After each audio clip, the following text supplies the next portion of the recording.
तो चलिए आज बात करते हैं पर्ल एस बक की एक बहुत ही मशहूर कहानी दुश्मन की।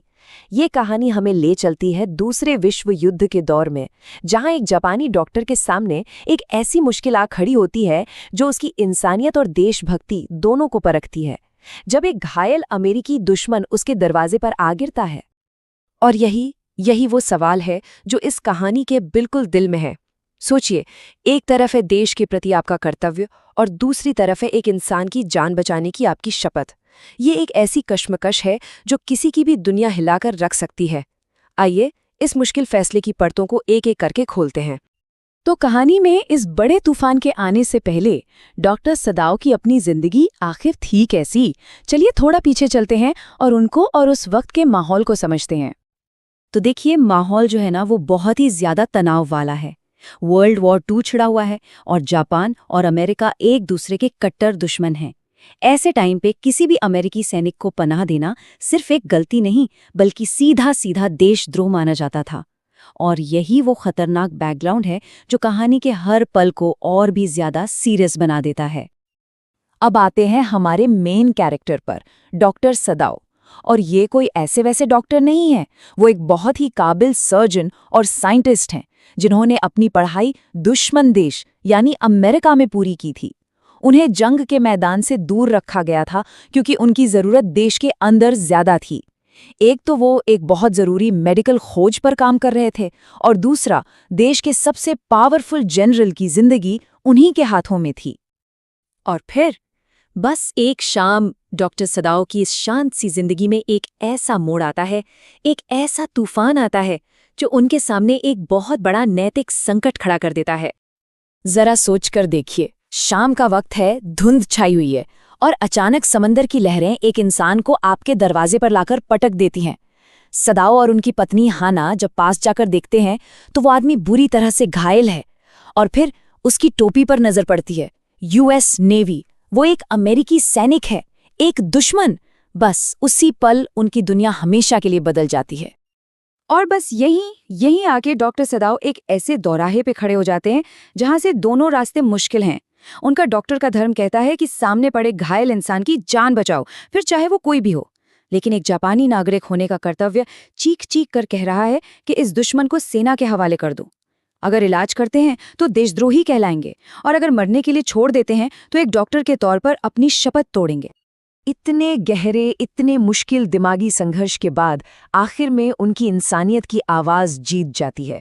वो उस दुश्मन को अपने घर में लाने का एक बहुत ही ज्यादा खतरनाक फैसला करते हैं, एक ऐसा फैसला जो उनकी जिंदगी को हमेशा के लिए बदलने वाला था। तो सदाओ ने ये फैसला तो ले लिया, पर इसके बाद हुआ क्या? इस इंसानियत का दिखाने की उन्हें क्या कीमत चुकानी पड़ी? चलिए देखते हैं। और वो कैदी, वो बहुत ही नौजवान था, मुश्किल से कोई 25 साल का रहा होगा। और शायद उसकी इसी कम उम्र ने सदाओ और हाना की कश्मकश को और भी बढ़ा दिया होगा, उसे एक दुश्मन से ज्यादा एक इंसान के रूप में देखने पर मजबूर कर दिया होगा। जैसे ही सदाओ उस सैनिक की जान बचाते हैं, उनकी अपनी दुनिया बिखरने लगती है।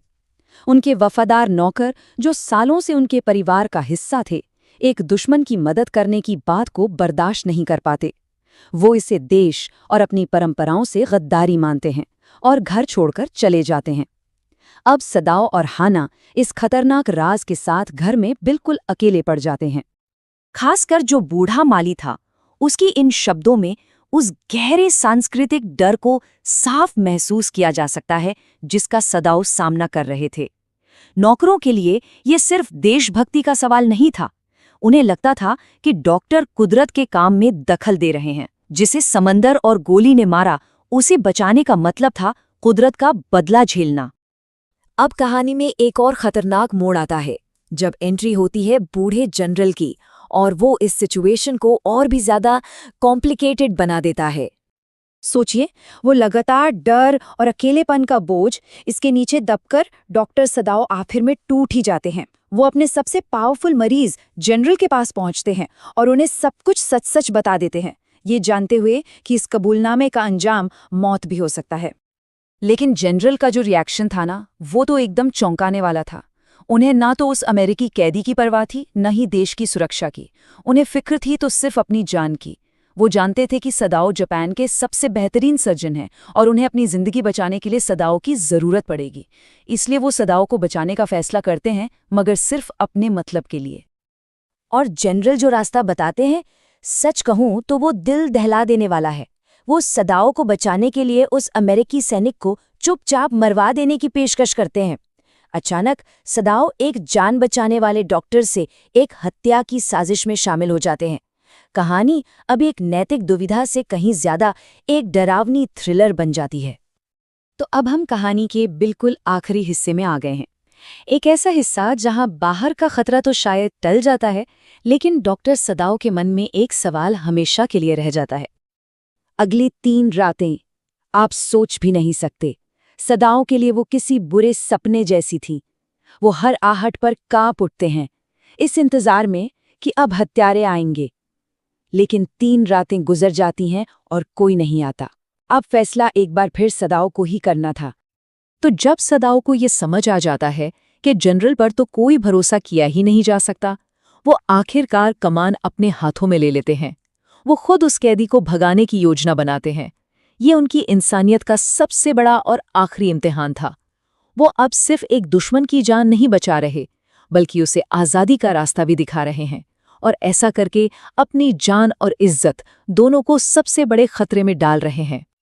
तो सवाल ये है कि वो हथियारे आए क्यों नहीं, और इसकी वजह जितनी मामूली है उतनी ही हैरान करने वाली भी। जनरल अपनी बीमारी और तकलीफों में इतने डूबे हुए थे कि वो अपना वादा ही भूल गए। सोचिए, सदाओं का पूरा भविष्य एक बूढ़े आदमी की कमजोर याददाश्त पर टिका था। ये दिखाता है कि कैसे बड़े बड़े संकट भी कभी-कभी कितनी छोटी छोटी मानवीय भूलों पर टिके होते हैं। तो बाहर से देखने पर तो लगता है कि कहानी का एंड हो गया है, सब कुछ नॉर्मल है, कैदी जा चुका है, खतरा टल गया है, नौकर वापस आ गए हैं और सदाओं की जिंदगी पटरी पर लौट आई है। पहली नजर में लगता है कि सब कुछ ठीक हो गया है। लेकिन क्या सच में सब कुछ ठीक है? बाहर भले ही शांति हो, पर डॉक्टर सदाओ के अंदर एक तूफान अभी भी चल रहा है। वो उस अनुभव को अपने दिमाग से निकाल ही नहीं पा रहे हैं। और कहानी खत्म होती है इसी एक बहुत ही पावरफुल और अनसुलझे सवाल पर।